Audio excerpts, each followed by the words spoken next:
The first time I noticed that Friday the 13th wasn't just a date on the calendar was in the summer of 1997. Back then, I was young, cocky, and working late nights at a gas station just off Highway 62, deep in the heart of Indiana. The kind of place where the air smelled like diesel and regret, and customers barely grunted a thanks as they shuffled in and out under flickering fluorescent lights. That night was hot, sticky, the kind of heat that makes the walls sweat. I was half dozing behind the counter, trying to ignore the static-filled radio playing some washed-out country tune, when she walked in. She was wearing a faded sundress and boots that had seen better days, but her eyes, man, those eyes were hollow. Not just sad or tired, but empty, like staring into a well with no bottom.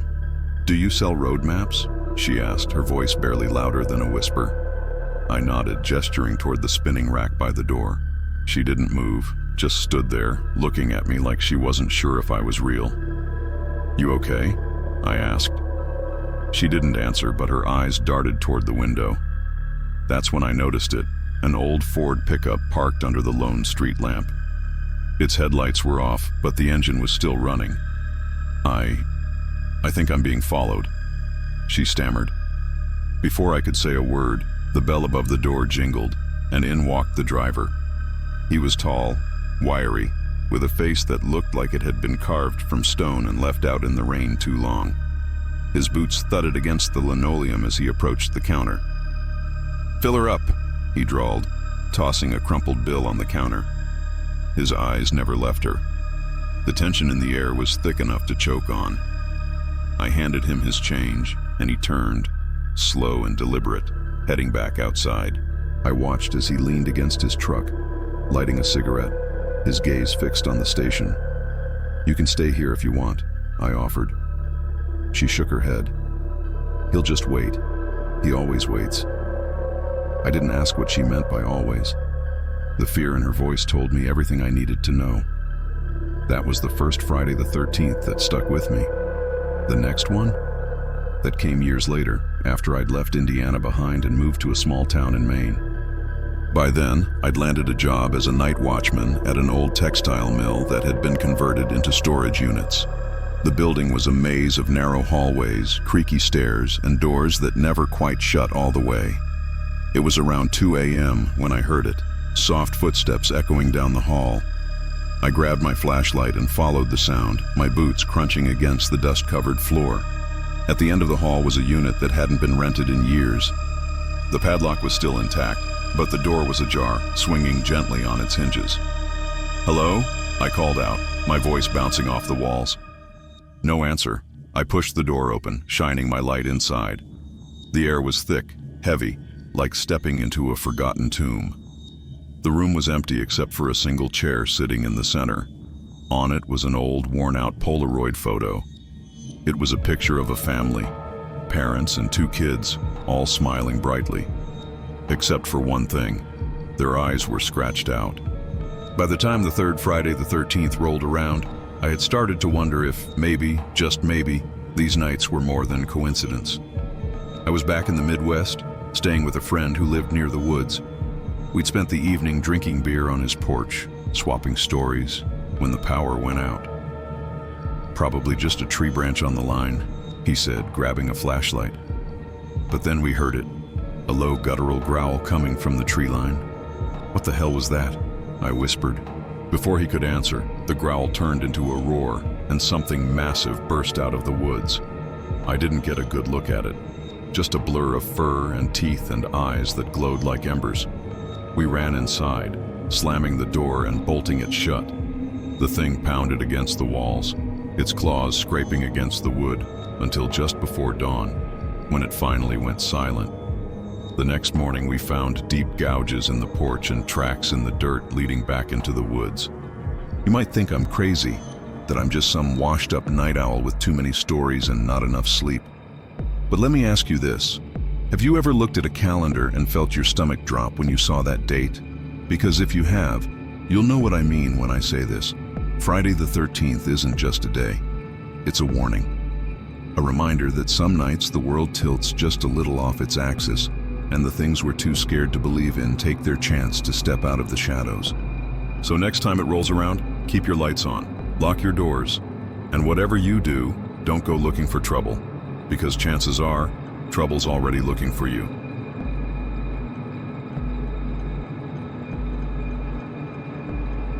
You ever have one of those days that feels wrong? Like the air is heavier, the shadows linger longer, and every creak of the floorboards feels like someone's stepping closer.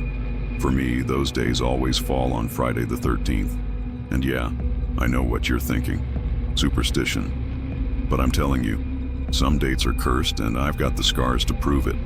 It started when I was a kid, maybe 9 or 10. My family lived in this old farmhouse on the outskirts of town. The kind of place where the wallpaper peeled in long, curling strips, and the attic smelled like mildew and regret. My mom used to joke that the house was older than God, and honestly, I believed her. The first Friday the 13th I remember was in November. There was this thunderstorm rolling in, all loud cracks of lightning and wind that howled through the cracks in the windows. My dad was working late and my mom was in the kitchen trying to fix our busted stove. That left me and my little sister Abby upstairs playing Go Fish by flashlight. At first it was just a regular storm. Then the lights flickered. Once, twice, and then they went out completely. Abby clutched her deck of cards, her big brown eyes wide in the dark. "Don't worry," I told her, trying to sound braver than I felt. "It's just the storm." But then we heard it. A soft knock. Not at the door, but from inside the house. 3 sharp raps, like someone tapping on a hollow doorframe. Abby froze, her face pale as the moonlight coming through the window. "Probably just the wind," I whispered, but I didn't believe it. The sound came again, louder this time, echoing through the walls. Abby grabbed my hand, her tiny fingers digging into my skin. "Who's there?" I called out, my voice cracking. No answer. We crept downstairs, our flashlight beam bouncing off the walls. The knocking had stopped, but the air felt wrong, heavy, like it was holding its breath. Mom was still in the kitchen, but she wasn't moving. She just stood there, staring at the stove like she'd forgotten what she was doing. "Mom," I said, stepping closer. When she turned, her face was blank, eyes glassy, mouth slack. She stared right through me like I wasn't even there. And then she spoke, but it wasn't her voice. It was low, guttural, like someone dragging a shovel through gravel. "Get out," she said, "before it takes you too." I thought that was the worst of it. I was wrong. Years later, another Friday the 13th came around. I was in high school by then, and the farmhouse was long gone, sold off after Mom started having those episodes. Dad didn't like to talk about it, but I'd catch him sometimes, staring at old photos with this haunted look in his eyes. That night, my friends dared me to go to the old Miller house. You know the type. Every small town has one. Big, abandoned, windows boarded up, and a million stories about people who went inside and never came out. "It's just a house," I said, trying to sound cool. "What's the big deal?" "Then prove it," my buddy Jake shot back, handing me a flashlight. "Go inside. Stay an hour. We'll wait right here." The Miller house was even creepier up close. The front door creaked open like it had been expecting me. Inside, the air was stale and thick with the smell of rot. My flashlight cut through the darkness, illuminating peeling wallpaper and furniture covered in dust. I walked through the rooms, trying to ignore the prickling sensation crawling up my neck. Then I heard it. Footsteps. Slow, deliberate, coming from upstairs. "Hello?" I called out, my voice trembling. The footsteps stopped. I stood frozen, my heart pounding in my chest. Then, the sound came again, this time behind me. I spun around, the flashlight beam landing on an old mirror hanging crooked on the wall. For a split second, I saw something, or someone, standing behind me. A man, his face obscured, his eyes glowing like coals. I screamed and bolted out of there, tripping over broken furniture as I fled. When I made it back outside, my friends were gone. Their car, their laughter, everything, gone. It was like they'd vanished into thin air. I waited until dawn, but they never came back. The last Friday the 13th I'll ever talk about happened 2 years ago. By then, I was living in an apartment downtown, trying to put my past behind me. I told myself it was all in my head, just bad luck and overactive imagination. But then the calls started. It was around midnight when my phone buzzed. Unknown number. I almost ignored it, but something made me pick up. Hello? Silence.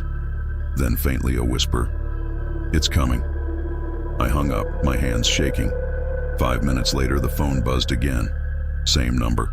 This time the whisper was louder, more urgent. It's here. The lights flickered and the temperature in the room plummeted. My breath fogged up the air as I stood there, frozen in place. Then I heard it, the knocking. 3 sharp raps, just like when I was a kid. I didn't wait to see what would happen next. I grabbed my keys and bolted, not stopping until I was halfway across town. I never went back to that apartment, not even to pack my things. So yeah, maybe you think I'm crazy. Maybe you think it's all just coincidence. But if you're smart, you'll stay inside on Friday the 13th. Lock your doors. Turn on every light, and if you hear knocking, for God's sake, don't answer.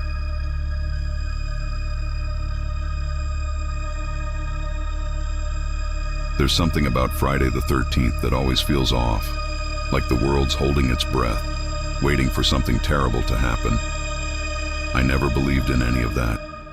Not until the summer of 2013, when I spent the worst night of my life at Cabin 13. Now let me set the stage. I was 21, broke, and desperate for adventure. My buddies, Mike, Todd, and Joey, decided we'd take a road trip to this little lake in upstate New York. Mike had heard about a campground there, cheap and secluded. No Wi-Fi, no neighbors, he'd said, grinning like a fool. It'll be perfect. When we got there, the place was a dump. The main office was just a shack with peeling paint and a faded sign that read, Lake Shadow Campground. The woman behind the counter looked like she hadn't seen sunlight in decades. She squinted at us as we walked in, her gray hair pulled back into a tight bun. "You boys sure you want to stay here?" she asked, her voice low and gravelly. Todd laughed. "Why not? We're just looking for a place to crash." Her eyes narrowed, and for a moment, I swear I saw something flicker in them. "Cabin 13's open," she said, sliding a rusty key across the counter. "But you best be careful. Strange things happen on Friday the 13th. We all rolled our eyes, of course. Local superstition, right? Just a way to scare the tourists. The cabin was worse than I expected. The door creaked on rusty hinges and the inside smelled like mildew and something metallic. The furniture was old, mismatched, and covered in a fine layer of dust. There was a single bare bulb hanging from the ceiling, its faint glow casting long, twisted shadows. "Charming," Joey muttered, dropping his bag on the creaky bed. "Come on," Mike said, slapping him on the back. "It's not so bad. Let's get the fire going." We spent the evening drinking cheap beer around a campfire, laughing and telling stories. For a while, it was perfect. The lake shimmered under the moonlight, and the woods were alive with the sounds of crickets and rustling leaves. But as the night wore on, the air grew colder. The crickets went silent. A thick fog rolled in from the lake, curling around the trees like ghostly fingers. "That's creepy," Todd said, staring into the mist. "Just fog," Mike replied, but his voice wavered. Then we heard it, a soft, rhythmic tapping. It sounded like footsteps, but slower, heavier, like someone dragging their feet through the dirt. Joey laughed nervously. Probably just an animal. But deep down, we all knew better. Back in the cabin, the atmosphere was suffocating. The air felt heavier, and the shadows seemed to twist and move on their own. We tried to laugh it off, chalking it up to the beer and the creepy setting. Around midnight, the lights flickered and went out. "Great," Mike grumbled, fumbling for his flashlight. That's when we heard it again. The footsteps, closer this time. They stopped just outside the cabin door. "Who's there?" Todd called out, his voice shaking. No answer. Joey grabbed a fire poker from the hearth and edged toward the door. "If this is some kind of prank, it's not funny," he shouted. The doorknob rattled. Then came a loud, deliberate knock, 3 times. We froze. "Don't open it," I whispered. But Joey, being Joey, ignored me. He yanked the door open, his flashlight beam cutting through the fog. There was no one there, just the empty porch and the dark woods beyond. "See?" he said, turning back to us. Nothing to. Before he could finish, something yanked him out into the darkness. The next few moments were chaos. We screamed, stumbling over each other as we tried to see what had grabbed him. Joey's flashlight lay on the ground, its beam flickering weakly. "Joey!" Mike shouted, stepping onto the porch. Then we saw it, a figure emerging from the fog. It was tall, impossibly tall, with limbs that bent at unnatural angles. Its face was featureless, just a pale, smooth surface that seemed to glow faintly in the dark. Mike bolted back inside, slamming the door behind him. "What the hell was that?" Todd screamed. No one had an answer. We barricaded the door with whatever we could find: chairs, the dresser, even the flimsy mattress. But the thing outside didn't try to break in. Instead, it circled the cabin, its footsteps slow and deliberate. Then it started to whisper. The sound wasn't human. It was a low, guttural rasp that seemed to come from everywhere at once. Words we couldn't understand, but somehow felt deep in our bones. The hours dragged on, each second stretching into eternity. At some point, Todd started mumbling to himself, rocking back and forth in the corner. Mike just sat on the floor, clutching his flashlight like it was a lifeline. I don't know when I fell asleep, but when I woke up, the sun was rising. The fog was gone, and the cabin was silent. "Guys," I called out, my voice hoarse. Mike and Todd were gone. So was the barricade we'd built. The door was wide open, swinging gently in the morning breeze. I stepped outside, squinting against the sunlight. The campfire was cold, the chairs toppled over. There was no sign of Joey, Mike, or Todd, just a single set of footprints leading down to the lake. The cops never found them. The woman at the main office swore we'd never checked in, and the guest log didn't have our names. It was like we'd never been there at all. I don't go camping anymore, I don't spend nights by the lake, and I never, ever ignore the calendar. Because some nights the world shifts just enough to let the darkness in. And on Friday the 13th, that darkness is waiting, hungry and patient.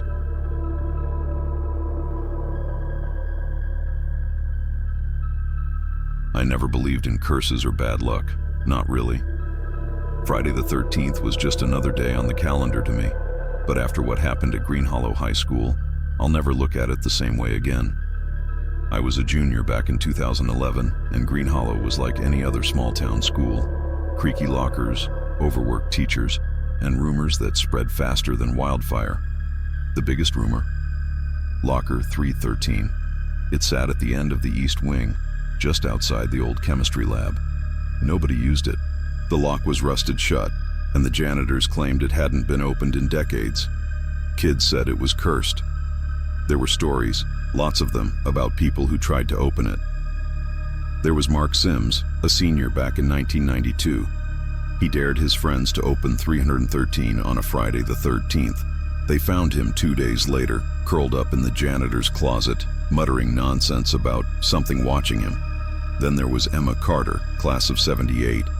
She swore she saw her own reflection blink at her when she passed by the locker. A week later, she disappeared. You'd think a story like that would scare us off, but we were teenagers, and teenagers are idiots.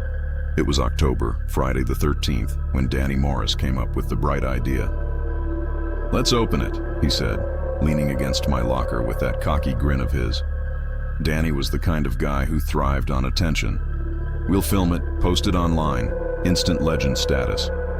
"Are you insane?" Emily shot back. She was the voice of reason in our little group, which wasn't saying much. "You've heard the stories. That thing's locked for a reason." "Yeah, because it's old and broken," Danny said, rolling his eyes. "Come on, Sam." He turned to me. "Don't tell me you're scared." I wasn't scared, not really, but there was something about 313 that made the hair on the back of my neck stand up. "What if it's just, I don't know, empty?" I said. "Only one way to find out." We waited until after school, when the halls were empty, and the only sounds were the faint hum of the fluorescent lights and the occasional squeak of Mr. Grady's janitor cart. Danny had swiped a bolt cutter from the shop class, and we gathered around the locker like kids around a campfire. "Last chance to chicken out," Danny said, smirking as he looked at Emily and me. "Just get it over with," Emily snapped, her arms crossed tightly. Danny clamped the bolt cutter onto the rusted lock. It snapped with a loud crack that echoed down the empty hallway. For a moment, none of us moved. "Open it," I said, my voice barely above a whisper. Danny grinned and yanked the locker door open. The first thing that hit us was the smell. It was this awful sour stench, like something had been rotting inside for years. Danny gagged, covering his nose with his sleeve. "What the hell is that?" Emily asked, stepping back. Inside, there wasn't much. Just a few old books, their covers moldy and warped, and a single leather-bound journal. The journal looked untouched, the only thing in the locker that wasn't covered in grime. Danny grabbed it, ignoring Emily's protests. "This is it," he said, flipping through the pages. The writing was strange, cramped, spidery letters that seemed to twist and curl the longer you looked at them. The ink was dark red, almost like dried blood. "He sees all," Danny read aloud, squinting at the text. "He waits in the dark behind the veil, hungry and patient." "Okay, that's enough," Emily said, snatching the journal from his hands. "This is creepy." But Danny wasn't listening. He was staring into the open locker, his face pale. "What's wrong?" I asked. "There's something in there," he whispered. I stepped closer, peering over his shoulder. At first I didn't see anything, just the empty metal interior. But then the shadows inside seemed to shift, and for a split second I swear I saw movement, a shape, dark and writhing, like a tangle of limbs and eyes.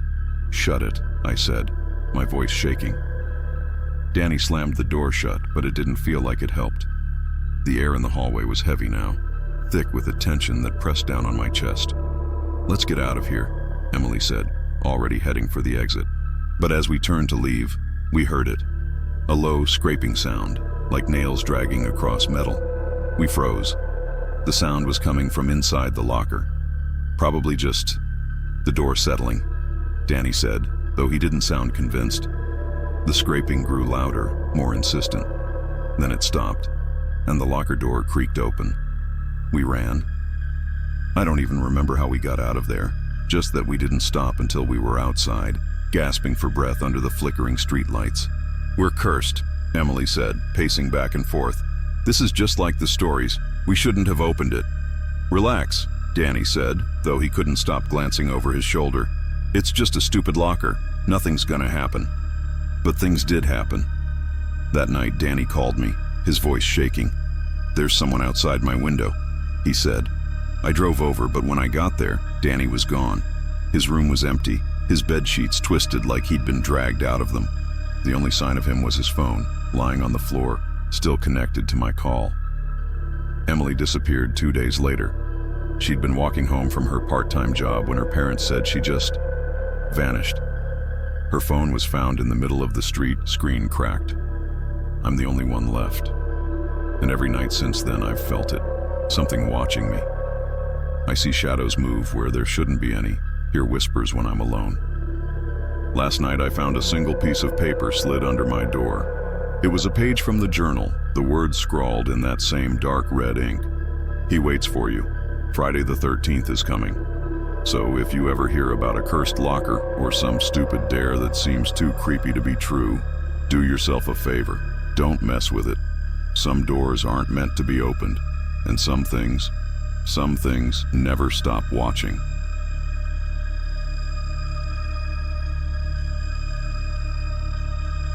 I always thought those Friday the 13th stories were nothing more than campfire tales. You know, something kids whisper to each other in the dark to see who chickens out first. I never bought into any of it. Not until the night I got stranded on the 13th mile. It was late October, Friday the 13th, and I was driving home after visiting my mom in a little town called Hollow Pines. The road back to the city cut straight through the pinewood forest, a place locals avoided after dark. "Stay out of the woods," my mom used to say. "Nothing good happens there." I'd heard the rumors, of course.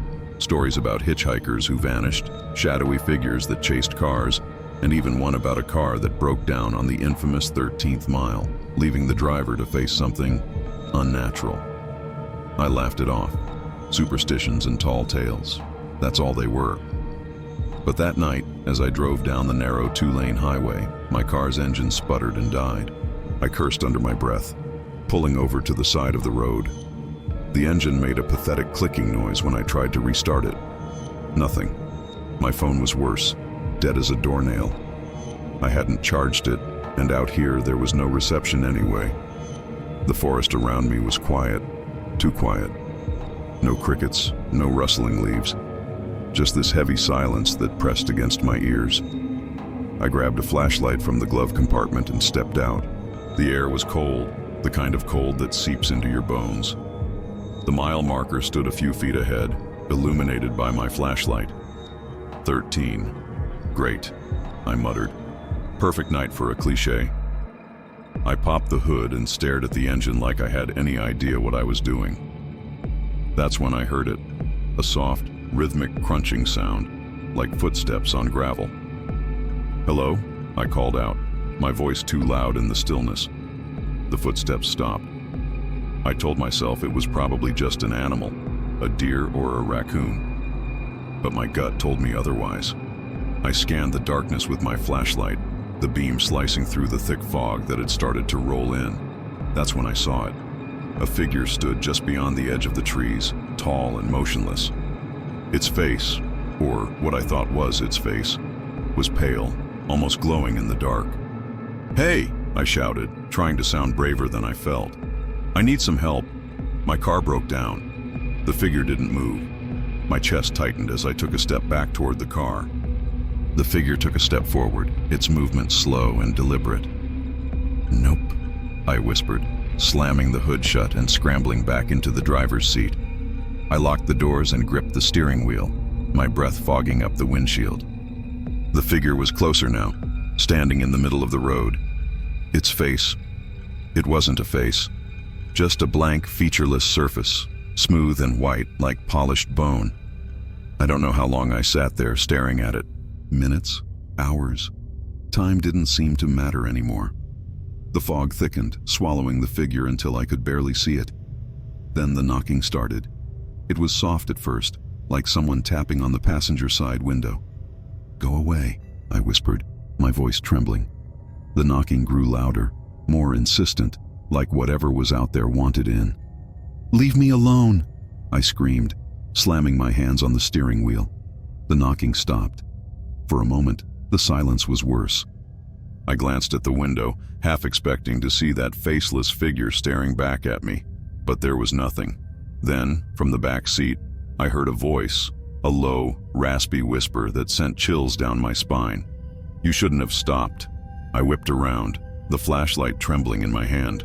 The back seat was empty, but the voice, it was so close, like someone had leaned in and spoken right into my ear. I fumbled for the door handle and bolted out of the car. I didn't care where I was going as long as it was away from that thing. The fog was thicker now, swirling around me like a living thing. The mile marker loomed ahead, and I realized I'd been running in circles. No matter where I turned, I ended up back at mile 13. The figure was there, waiting. This time, it wasn't alone. Dozens of shadowy forms stood behind it, their outlines barely visible through the fog. They didn't move, but I could feel them watching me. I stumbled backward, tripping over a root and landing hard on the cold asphalt. The flashlight rolled out of my hand, its beam flickering. The whispers started again, dozens of voices overlapping, speaking in a language I couldn't understand. The shadows moved closer, their forms shifting and twisting like smoke. I don't remember much after that. Just flashes, hands reaching for me, cold as death, eyes that weren't eyes, glowing faintly in the dark, and the sound of my own screams, swallowed by the fog. When I woke up, it was morning. My car was sitting on the side of the road, the hood still open. A state trooper was tapping on the window, his face twisted in concern. "You okay, buddy?" he asked as I stumbled out of the car. I tried to explain, but the words wouldn't come. The trooper gave me a ride to the nearest town, and when I looked back at the highway, the fog was gone. But the mile marker, it wasn't. It stood there, plain as day. 13. They found my car a week later, abandoned on the same stretch of road. The trooper said it looked like it had been sitting there for years, rusted and overgrown with weeds. I don't drive at night anymore, and I'll never take shortcuts through the Pinewood Forest, because some roads don't lead where you think they do, and on Friday the 13th, they don't let you leave.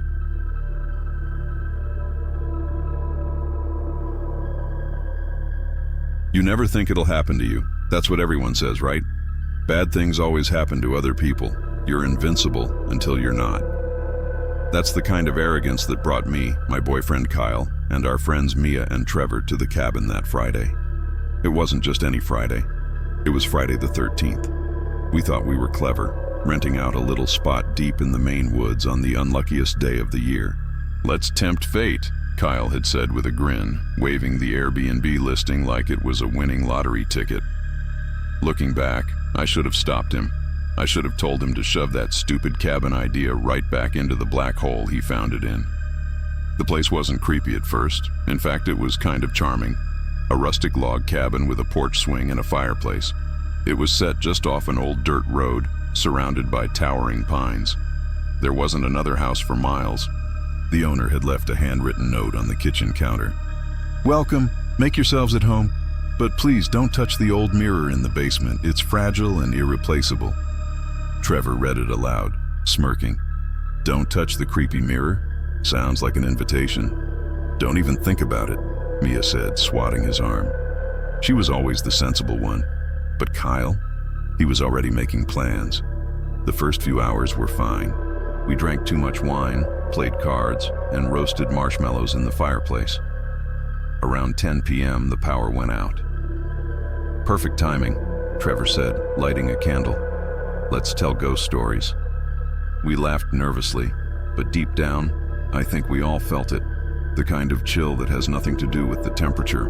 The cabin was suddenly too quiet, the shadows too deep. Mia told a lame story about a ghost dog. Trevor tried to top her with some urban legend about a hitchhiker who wasn't really alive. Then Kyle said, "You guys want to see something really scary?" He disappeared into the basement before I could stop him. "Kyle," I called after him. Mia shook her head. "Why do guys always do this dumb macho stuff?" Trevor just laughed, but even he looked uneasy. When Kyle came back up, he was holding a huge old mirror. The frame was ornate, carved with strange symbols that didn't look like anything I'd ever seen. The glass was cracked slightly, but it reflected the room perfectly, except for one thing. There was no reflection of Kyle in it. "That's not funny," I said, my voice trembling. Kyle frowned. "What are you talking about? It's just a mirror." He tilted it toward me, and there I was, pale, wide-eyed, but definitely there.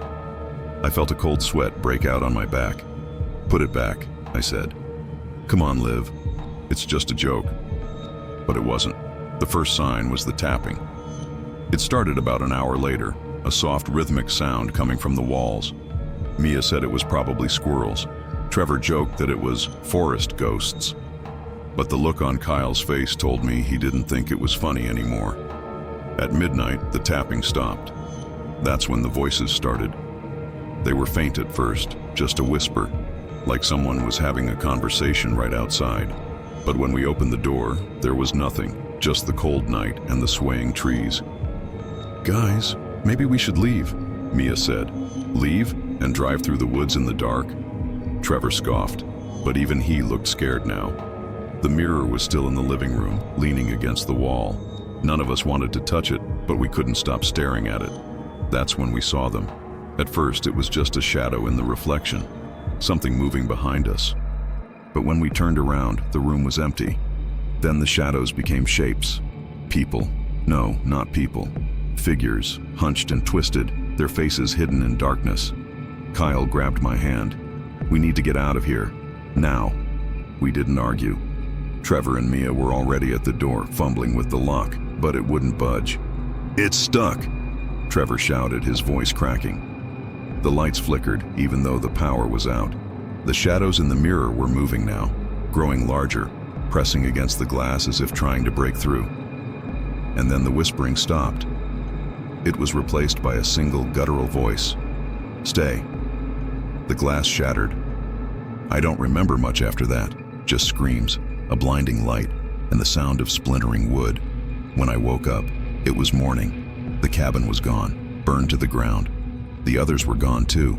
Kyle, Mia, Trevor, all of them. The police said there was no sign anyone else had been there, just me, wandering the road barefoot and babbling about shadows.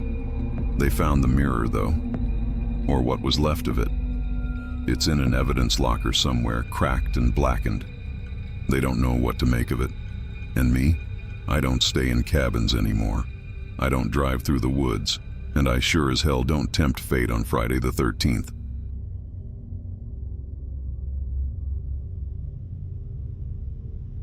Nobody in Clover Ridge liked working the night shift at the old motel, especially not on Friday the 13th. The place had a reputation, and not the kind you could clean up with a fresh coat of paint and new carpeting. I was new in town, desperate for work, and too broke to care about local legends. So when Mr. Harland, the crusty old manager, offered me the job, I took it without a second thought. "It's an easy gig," he grunted, sliding a set of keys across the counter. "But if you hear anything strange, don't go poking around. Just call me." "Strange like what?" I asked. He gave me a long, hard look before saying, "You'll find out." The Clover Ridge Motel was straight out of a horror movie. Neon sign flickering, a gravel parking lot with weeds poking through the cracks, and only a handful of occupied rooms. It sat on the edge of a winding highway, surrounded by nothing but woods. My first few hours were uneventful. A couple checked in around 8 and a trucker stopped by for a cup of coffee. By 10, the lobby was dead quiet, and I was flipping through an old magazine when I heard it. A faint knocking sound coming from one of the rooms. Room 13. "Great," I muttered, grabbing the guest log. But when I checked, the room was supposed to be empty. The sensible thing would have been to call Mr. Harland like he told me, but I didn't want to look like a coward on my first shift. So I grabbed a flashlight and headed down the dimly lit corridor. The door to room 13 was slightly ajar, and the light inside flickered like a dying bulb. "Hello?" I called out, pushing the door open with the toe of my shoe. The room was empty. Bed neatly made, no bags, no sign of anyone staying there. But the knocking hadn't stopped. It was coming from inside the closet. I froze. Every instinct in my body told me to turn around and walk away. But curiosity got the better of me. I reached for the closet door, my hand trembling. The moment I touched the handle, the knocking stopped. "Who's in there?" I demanded, my voice shaky. Silence. I yanked the door open, and my flashlight beam cut through the darkness. Nothing. Just an empty closet with a cracked mirror hanging on the back wall. I let out a shaky laugh, trying to convince myself it was just the old pipes or the wind. But as I turned to leave, I caught a glimpse of something in the mirror. My reflection. But it wasn't moving like me. It was smiling. I slammed the closet door and bolted back to the lobby, my heart hammering in my chest. The rest of the night passed in a blur. I kept expecting to hear more noises or see something out of the corner of my eye, but the hours dragged by in eerie silence. At 4 a.m., I heard the bell on the front door jingle. A man walked in, tall, pale, and dressed in a suit that looked decades out of style. His eyes were dark, like twin pits of ink, and his smile, it was the same smile I'd seen in the mirror. "I need a room," he said, his voice smooth and cold. "We're full," I lied, my hand creeping toward the phone. His smile widened. "Room 13 will do." I don't know why I didn't run right then and there. Maybe it was the way he looked at me, like he could see right through my skin and bones into the deepest, darkest corners of my soul. Without thinking, I handed him the key to room 13. He turned and walked down the hallway, his footsteps echoing even after he disappeared into the room. The rest of the shift was a nightmare. The motel felt alive, its walls groaning and its shadows shifting. I could hear faint laughter, whispers that sounded like my own name. At sunrise, I was ready to quit. I packed up my things and waited for Mr. Harland to show up. When he did, I told him everything: the knocking, the mirror, the man in the suit. His face went pale. "Room 13's been closed for years," he said. "There's no key for it." We went down the hall together, and sure enough, the door to room 13 was locked tight. When Harland opened it, the room was empty. No flickering light, no cracked mirror, just an abandoned space covered in dust and cobwebs. Must have been your imagination, he said, but his voice lacked conviction. I quit that same day. A week later, I saw a news report. A man's body had been found on the highway near the Clover Ridge Motel. The description matched the man in the suit, but the coroner couldn't explain the cause of death. His face was frozen in a wide, unnatural smile. I still have nightmares about that night. Sometimes when I wake up, I see my reflection smiling back at me, even when I'm not. And every Friday the 13th, I stay far away from motels, because some doors should never be opened.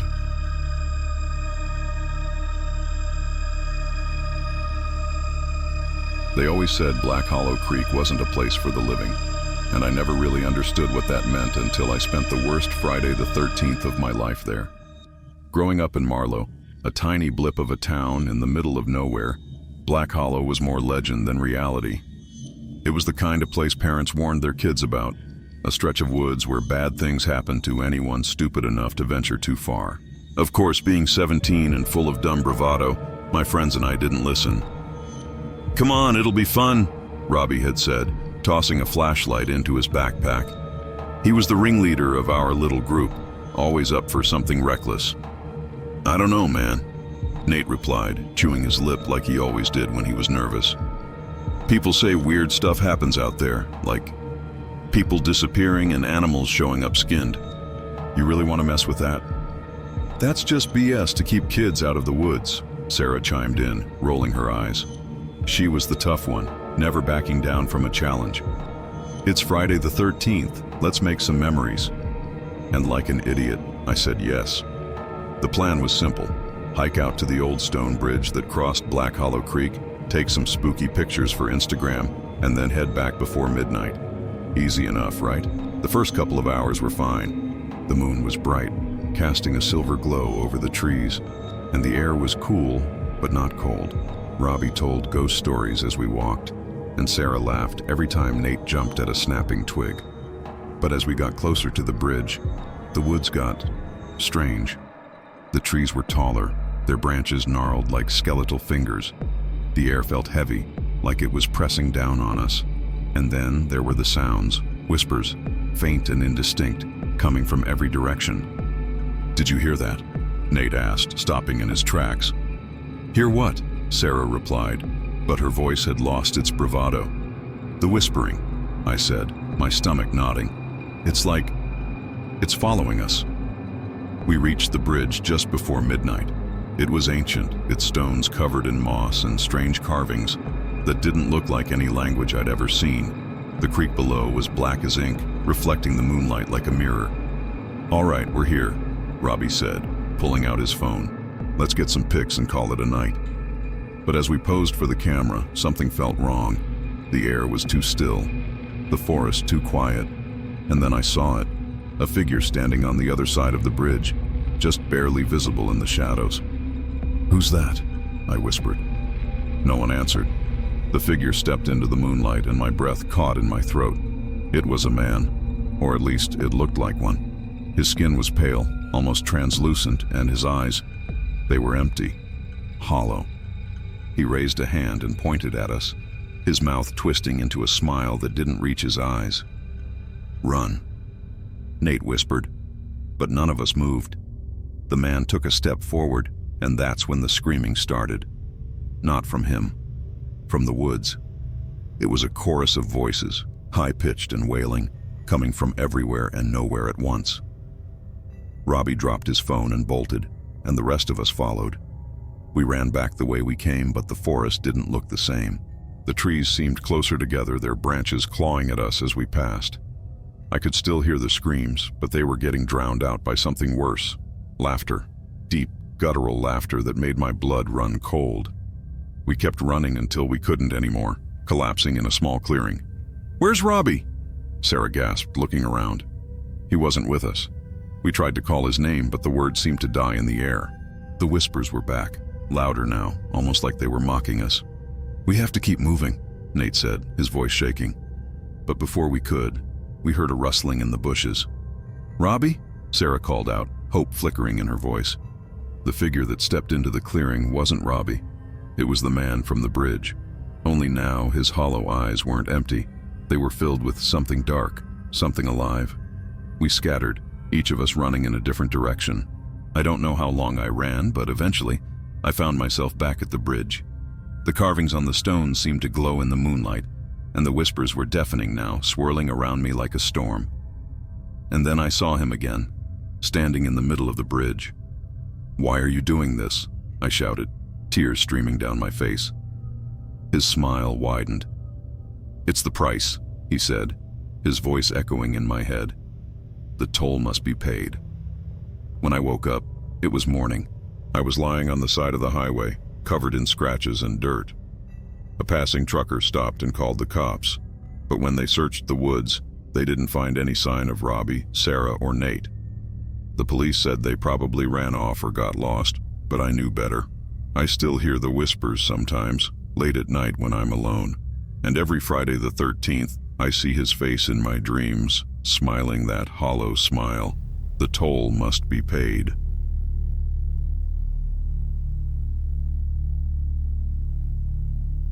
They say Hollow Pines is cursed, but I didn't believe it. Not until the night everything went to hell. I'd heard the stories, sure. The missing hikers, the strange lights, the whispers in the trees. Every small town has its own haunted place, and for us, it was the old campground just outside the city limits. The last time it had officially been open was back in the 80s, but after a freak storm destroyed half the cabins, the owners shut it down and never came back. Since then, it's been a hotspot for local legends and dares, mostly dumb kids trying to prove they weren't scared. That's exactly how I ended up there with my friends on Friday the 13th. "It's just a campground," Jess said, snapping a selfie in front of the rusted "Welcome to Hollow Pines" sign. "What's the big deal?" "It's not the campground," Mark replied, adjusting the straps on his backpack. "It's what lives there. They say the storm woke something up, something old." "Oh, please," Jess scoffed. "You sound like my grandpa." "Maybe your grandpa was right," I muttered. I wasn't thrilled about being there, but peer pressure's a hell of a thing. Mark had brought along his younger brother Danny, who was barely 15 but eager to tag along. "What happens if we hear the whispers?" Danny asked, wide-eyed. "You ignore them," Mark said, dead serious, "no matter what they say." The sun was setting as we made our way through the overgrown trails. The cabins were just as creepy as I'd imagined. Rotting wood, shattered windows, and doors hanging off their hinges. Jess found an old fire pit and declared it our base camp. We lit a small fire and settled in, telling stories and roasting marshmallows like we weren't in the middle of a place straight out of a horror movie. Around midnight, the temperature dropped. The fire flickered, and a low fog rolled in, blanketing the ground in an eerie haze. That's when we heard it, a soft whisper coming from the trees. At first, we thought it was the wind, but it wasn't. The whispers grew louder, more distinct. It was like dozens of voices all speaking at once, overlapping and echoing. "Do you hear that?" Danny whispered, clutching his flashlight like it was a lifeline. "Yeah," Mark said, standing up. "We're leaving, now." Jess laughed nervously. "Come on, it's just some wildlife. You guys are such babies." But when she turned toward the trees, her smile disappeared. There was something standing there. It was tall, impossibly tall, with long limbs that didn't seem to bend the right way. Its skin was pale, almost translucent, and its face, it didn't have a face, just a smooth, featureless surface. "Holy," Jess started, but Mark clamped a hand over her mouth. "Don't move." The thing tilted its head like it was listening, and then it stepped closer. That's when we realized it wasn't alone. More figures emerged from the fog, their movements jerky and unnatural. There were at least 6 of them, circling us like predators closing in on prey. "Run!" Mark shouted, and we scattered. I sprinted toward the main trail, my heart pounding so loud I thought it might burst. The whispers followed me, growing louder with every step. "Come back," they said. "Stay with us." I stumbled, my flashlight slipping from my grasp. The beam landed on the ground, illuminating a figure crouched just ahead. It wasn't one of the creatures. It was a person. A girl, maybe 16 or 17, with hollow eyes and a twisted grin. Her clothes were torn and filthy, and her skin was covered in strange markings. They'll never let you leave, she said, her voice a mix of sorrow and glee. You're theirs now. I didn't wait to find out what she meant. I grabbed the flashlight and ran, not stopping until I burst into a clearing where Mark and Danny were waiting. Where's Jess? I gasped. She didn't make it, Mark said, his face pale. Danny was crying, his hands pressed against his ears.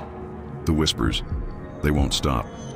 We have to keep moving, Mark said, pulling Danny to his feet. The parking lot's just ahead. But when we reached it, our car was gone. In its place was a single lantern, flickering weakly. Is this some kind of sick joke? I yelled, but there was no one around to hear me. The whispers were deafening now, and the fog had thickened into a wall of white. Stay together, Mark said. But it was too late. Something lunged out of the fog, grabbing Danny and dragging him away before we could react. His screams echoed for a few seconds before they were swallowed by the forest. Mark took off after him, disappearing into the mist. I was alone. The whispers turned into laughter, low, guttural, and filled with malice. I stumbled back toward the cabins, hoping to find a place to hide, but they were different now. The doors slammed shut as I approached, the windows glowing with an unnatural light. And then I saw her again, the girl with the hollow eyes standing in the doorway of the largest cabin. They never leave, she said. Neither will you. I don't remember much after that. When I woke up, it was morning and I was lying on the side of the highway, covered in dirt and scratches. A passing driver found me and called the cops, but they didn't believe a word I said. They searched the campground but found no trace of my friends or the creatures. But I know what I saw. And every Friday the 13th, I hear the whispers again, calling me back to Hollow Pines. One day I'm afraid I'll answer.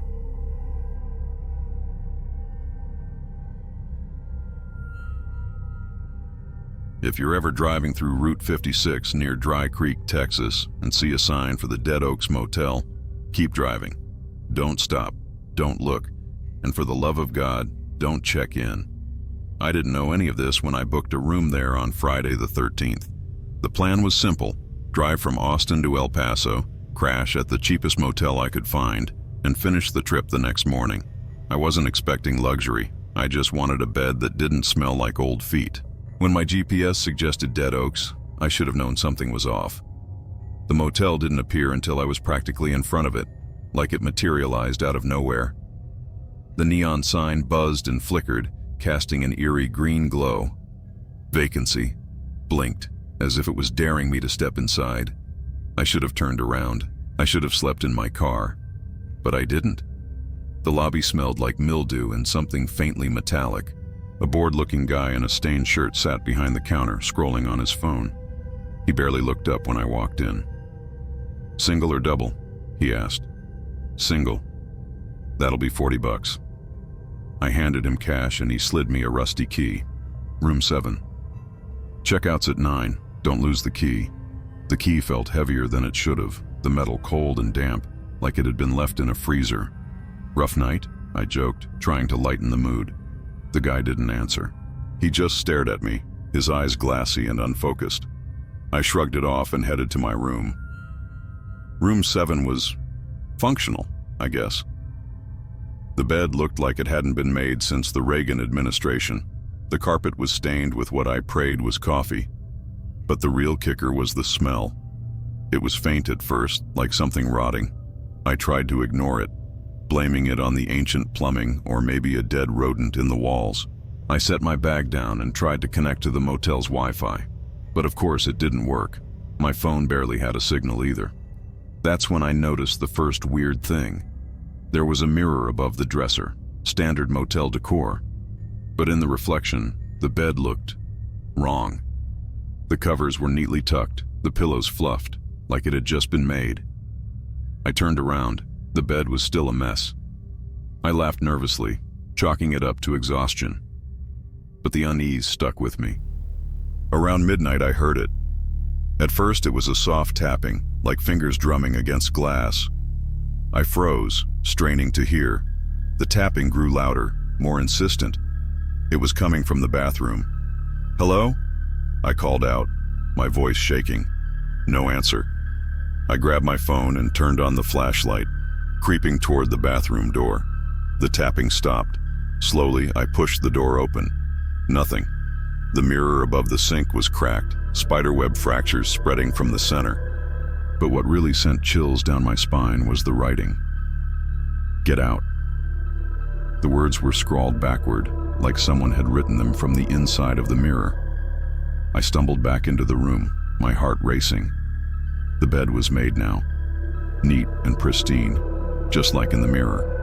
I grabbed my bag and bolted for the door, but the key wouldn't turn. The lock felt jammed and the knob refused to budge. Behind me, the tapping started again, louder this time. I spun around and my breath caught in my throat. The mirror was moving. Something was on the other side, pressing against the glass. A hand, pale and twisted, smeared against the surface. Then the face appeared. It was hollow-eyed, its mouth stretched into an unnatural grin. It mouthed the words, but I didn't need to hear them. "You're already dead." I don't remember much after that. Just flashes, running down the hallway, the sound of doors slamming behind me, and that laughter. It wasn't until I reached the lobby that I realized something was very wrong. The guy at the desk was gone. The place looked older. Dust covered the counter, and the neon sign outside was dead. I stumbled outside, but my car wasn't where I left it. The parking lot was empty, overgrown with weeds. The highway was gone too, replaced by a dirt road that led into the woods. I walked for what felt like hours, the whispers growing louder with every step. They came from everywhere and nowhere, promising things I didn't want to hear. When I finally saw headlights, I almost cried. A trucker pulled over, his face pale as he looked me over. "Where the hell did you come from?" he asked. "Dead Oaks," I stammered. "The motel." His expression darkened. "Kid, that place burned down 40 years ago. On a Friday the 13th, nobody made it out alive. I don't know how I got out, or if I really did. Every Friday the 13th, I see that motel in my dreams. The neon sign, the cracked mirror, the thing on the other side. And sometimes when I wake up, I swear I can still smell it, the faint stench of something rotting. If you ever find yourself on Route 56, take my advice. Keep driving, because once you check into Dead Oaks, you'll never leave."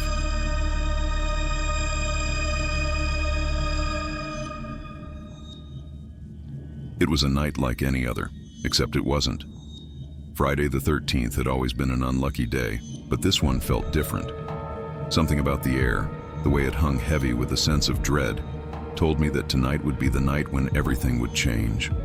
The small town of Marlborough Ridge was always quiet, like it existed in some forgotten corner of the world. Nestled in the woods, about an hour's drive from the nearest city, it wasn't much more than a collection of old houses, a couple of shops, and the overgrown cemetery at the edge of town. I had been born and raised here, and every Friday the 13th, we'd gather in the old church hall to tell stories. The same stories. The ones about the cursed woods, the lost souls that walked among us, and the black-eyed children that appeared on the roads after dark. But this time, it wasn't a story. I remember sitting in the back of the church, the dusty wooden pews creaking under the weight of the old-timers who loved to retell the legends. But no one was speaking tonight. Not a word. Not a sound. It felt like we were all waiting for something, like the whole town had collectively held its breath. The clock struck midnight, and that's when it happened. The doors to the church slammed open, and a cold wind rushed in. It wasn't the kind of wind that came from the outside, no, this was something worse. It smelled like rot, like death. It made my stomach churn and the hairs on the back of my neck stood straight up. A figure stepped into the doorway. I couldn't see its face, but I felt its presence deep in my bones. It was tall, too tall, and it moved like a shadow, slipping through the door with an unnatural grace. And then, the whispers started. "Help us." I don't know how I heard it. No one else seemed to notice, but I did. The voice came from somewhere deep inside me, like it was speaking straight into my soul. The figure in the doorway didn't speak, but the whispering continued, growing louder and louder. It wasn't just one voice anymore. It was many, hundreds, thousands maybe. It was like they were all trapped inside the walls of the church, begging for something, pleading for help. I stood up, my legs shaky, as if they weren't my own. I had to get out. But before I could move, the figure lifted its head, and I saw its eyes. Or rather, I didn't see its eyes. It was like there was nothing there, just darkness. A void that seemed to pull everything into it. Every part of me screamed to run, but I couldn't. I was frozen, rooted to the spot, unable to look away from the empty abyss where its eyes should have been. And then it spoke. "You're too late." The voice was low, hoarse, and full of pain. It rattled my bones, and I could feel the air around me grow thick with tension. The whispers stopped, and all I could hear was my own breath, coming in shallow gasps. It stepped forward, its presence overwhelming. The room felt smaller, suffocating, as if the air itself had become heavier. The walls seemed to close in, and I saw the faint outline of something moving in the darkness just behind the figure. Something more. And then I understood. The town of Marlborough Ridge had always had a secret, a terrible one. It wasn't just the stories. It wasn't just the disappearances or the strange occurrences that people shrugged off as accidents or superstition. It was the curse, a curse that had been there long before I was born, before anyone in town had ever thought to ask the right questions. This was the last Friday the 13th, the last night before the curse would claim everyone. I stumbled backward, hitting the wall behind me, and that's when I saw it. Them, the others, the people I'd known my whole life. They were standing in the back of the church, eyes wide open, staring at the figure in the doorway. They weren't moving. They were frozen, like they had been waiting for something to happen, waiting for this moment. And I realized with a sickening twist in my gut, the curse wasn't something that happened to us. It was something we had chosen. We had summoned this thing. We had invited it. Every Friday the 13th, we had offered our silence, our obedience, and now we were paying the price. The figure took another step forward, and the room seemed to distort, like the very fabric of reality was stretching and bending. The people in the back of the room began to twitch, their eyes rolling back into their heads. I watched in horror as their bodies jerked violently, their limbs snapping at odd angles. And then they changed. They became something else. Something that was neither human nor beast, a twisted amalgamation of bone and shadow. Their faces contorted into grotesque, unnatural forms. The thing in the doorway smiled. Or at least, I think it did. It was hard to tell. Its mouth twisted into a shape that wasn't quite a smile, but it exuded a terrible sense of satisfaction. "Now, you will join us." I don't remember much of what happened after that. I think I blacked out. But when I woke up, the town was gone. There was nothing left. No buildings, no roads, no people. Just the empty fields where Marlborough Ridge used to stand. The church was gone, the cemetery was gone, and even the trees had been wiped from the land. The only thing left was a single sign, sticking up from the dirt. Marlborough Ridge. Population 0. I don't know if I'm the last person left, or if this is just another version of the curse. I still hear the whispers every night, but I don't dare look.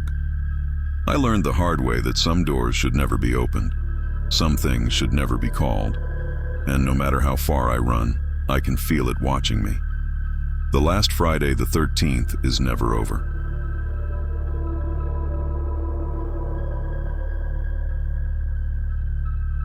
I knew there was something wrong the moment I stepped into Red Pines. The small town, tucked away in the mountains of western Pennsylvania, always had a strange reputation. People from neighboring towns would tell stories of things that moved in the woods, whispers in the dark, and the occasional missing person. They said it was cursed, though nobody could explain why. But they didn't need to. It was Friday the 13th when I rolled into Red Pines, fresh out of a messy divorce and looking for a little peace and quiet to clear my head. The town felt like a ghost story, a place trapped in time, where every house looked like it had been abandoned for decades, and every street corner seemed to hide some untold secret. I checked into the old Red Pines Inn, a rambling Victorian-style building on the edge of town. The clerk, a pale, gaunt man in his 60s, barely looked up as I signed in. His fingers trembled when he handed me the key. "Room 3, he muttered, almost too softly. "Watch the woods. At night." "Watch the woods," I repeated, thinking it was some local superstition. He nodded slowly. "There are things out there, things that only come out when it's dark. You'll hear them." I smiled politely, though the hairs on the back of my neck stood up. Something about his voice sounded too serious to brush off. I paid him and headed up to my room. That night, I sat by the window, looking out over the dense woods. The trees stood in jagged rows, their branches tangled together like fingers reaching out for something unseen. A soft wind whispered through the leaves, but there was something else, something deeper, like a rumbling growl coming from the heart of the forest. I shook my head, convincing myself it was just my mind playing tricks. As the hours dragged on, the darkness outside thickened. By midnight, the wind had picked up, and the growl was louder, more insistent. Then, I heard it. Footsteps, slow and heavy, crunching in the leaves just beyond the edge of the woods. I pressed my face against the cold glass of the window, straining to see anything in the shadows.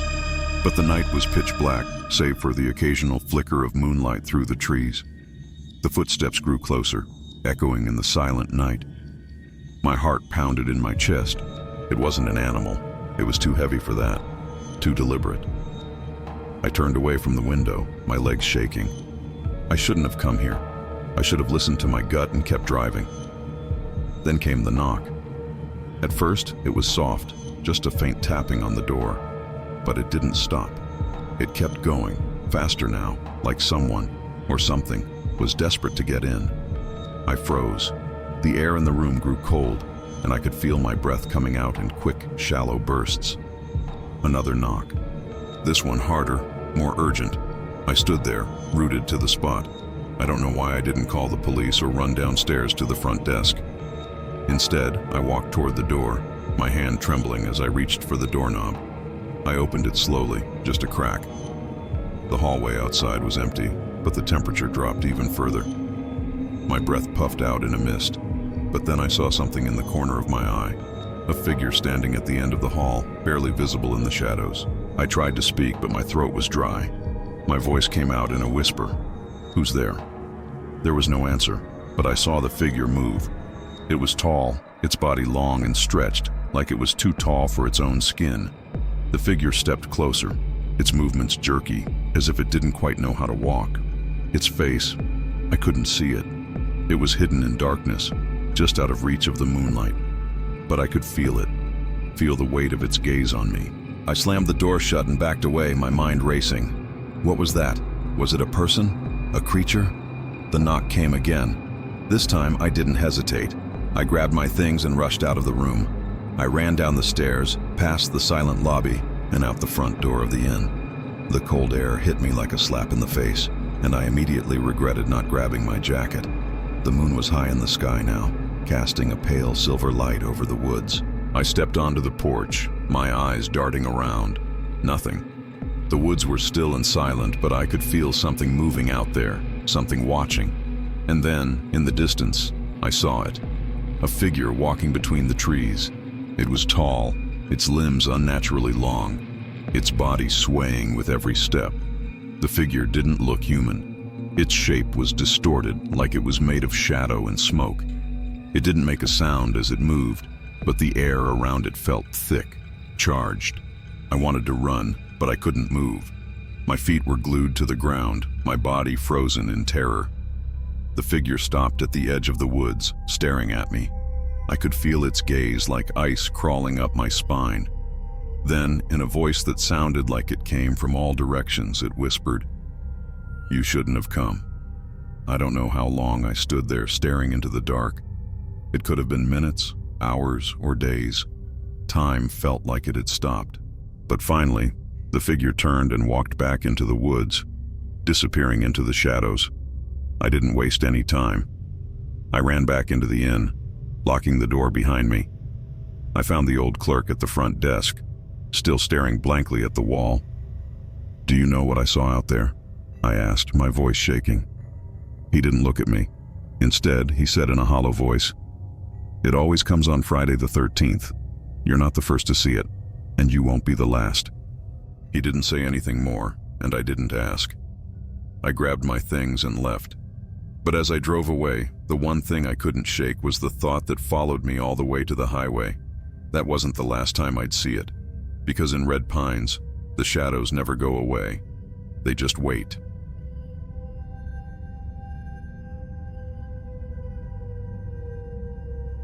I should have known better than to take the old highway that night. But when you're a trucker on the road as much as I am, you don't often get to pick your route. You just follow the schedule, keep the wheels turning, and hope for the best. But this Friday the 13th, it was different. And if I'm being honest, I knew something was wrong as soon as I crossed into the state line. The rain had been coming down for hours, thick sheets of water that blurred the headlights and made the road look like a slick black ribbon stretching on forever. The radio was dead, static filling the air instead of music or the usual talk show host. I checked the clock. 12:57 a.m. I was pushing through the night, the long haul between St. Louis and Memphis, a stretch of highway through nowhere, the kind of place where you'd be lucky to see another soul for miles, the kind of place where things could get weird. I'd heard stories about that stretch of road, trucker stories, stories about lost time, disappearing vehicles, things you couldn't explain, things that happened on nights like this. But I didn't believe in that sort of thing, not until now. It started with the fog. It rolled in out of nowhere, thick and suffocating, so dense you couldn't see a damn thing beyond the windshield. I flicked on the high beams, but it didn't make a difference. The fog just swallowed everything. The road, the signs, the trees, nothing but white swirling mist. That's when I heard it. A knock. At first I thought it was the truck's engine misfiring, but then I heard it again, louder this time, like a hand pounding on the side of my rig. I slammed on the brakes, the tires screeching against the wet road as I swerved to a stop. I waited. The truck shuddered, the engine idling low. The silence was thick, oppressive. I didn't even want to look, but I did. I glanced over at the passenger side, half expecting to see someone standing there in the fog. There was nothing. I took a deep breath and let out a shaky laugh. "You're losing it, Roy," I muttered to myself. Maybe it was the fatigue, the rain, the isolation. I rubbed my eyes and told myself it was nothing. I was wrong. The next time the knock came, it was louder, closer. This time I could feel the impact through the metal of the truck. My pulse quickened, my heart slamming against my chest. I opened the door without thinking, stepping out into the fog. The air was cold and the mist clung to my skin like ice. The world felt muffled, like everything around me was wrapped in cotton. I stood there for a moment, listening. The road was eerily quiet now. No wind, no rain, just the sound of my own breath. Then I saw it, a shadow in the fog, a figure. It wasn't a person, not really. Not a person like you or me. It was something wrong. Too tall, too thin, its limbs twisted in unnatural angles. It was standing just off the side of the road, motionless, watching me. I froze. The figure didn't move at first. It just stood there, its head tilted at an odd angle, like it was studying me. I tried to make out its face, but it was impossible. The fog blurred everything, and the shadow seemed to melt into the mist as if it were part of it. Then, it took a step forward. It wasn't a normal step. It was slow, deliberate, like it had all the time in the world to watch me suffer. I could hear its feet dragging through the wet grass, each step sending a shiver down my spine. I took a step back, but I couldn't look away. There was something about it, something that kept me rooted to the spot, as if my body wasn't my own. And then, as if it had been waiting for me to ask, it spoke. "You're not supposed to be here."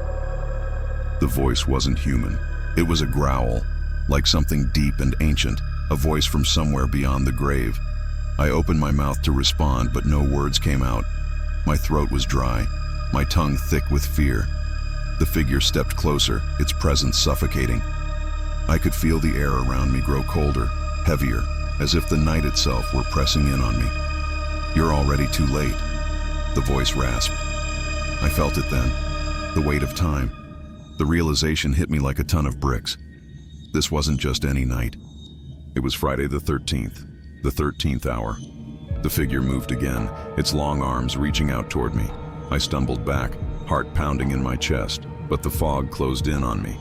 The road seemed to twist, to stretch unnaturally, and I couldn't remember which direction I'd come from. I was lost. I turned to run, but the figure was right behind me now, its cold breath on the back of my neck. It whispered again, its voice like the scraping of nails on a chalkboard. "You shouldn't have stopped." I ran. My legs felt like they were made of lead, but I forced them to move. I didn't know where I was going, just away from that thing, away from whatever nightmare it was that had found me. The road twisted and bent in ways that made no sense. I could hear the sound of footsteps behind me, growing louder, faster, until it felt like the ground was shaking. Then, as suddenly as it had started, everything stopped. The fog lifted. The road was clear again. The rain had stopped, the moon shining down like nothing had happened. My truck was still parked where I'd left it, but the figure, it was gone. I stood there, breathless, trying to make sense of what had just happened, but there was no sense to be made. The road was empty, the night was still. There was nothing left but the echo of my own heartbeat and the clock. I glanced at the dashboard, 1:15 a.m. I had lost more than just time. The rest of the drive was a blur.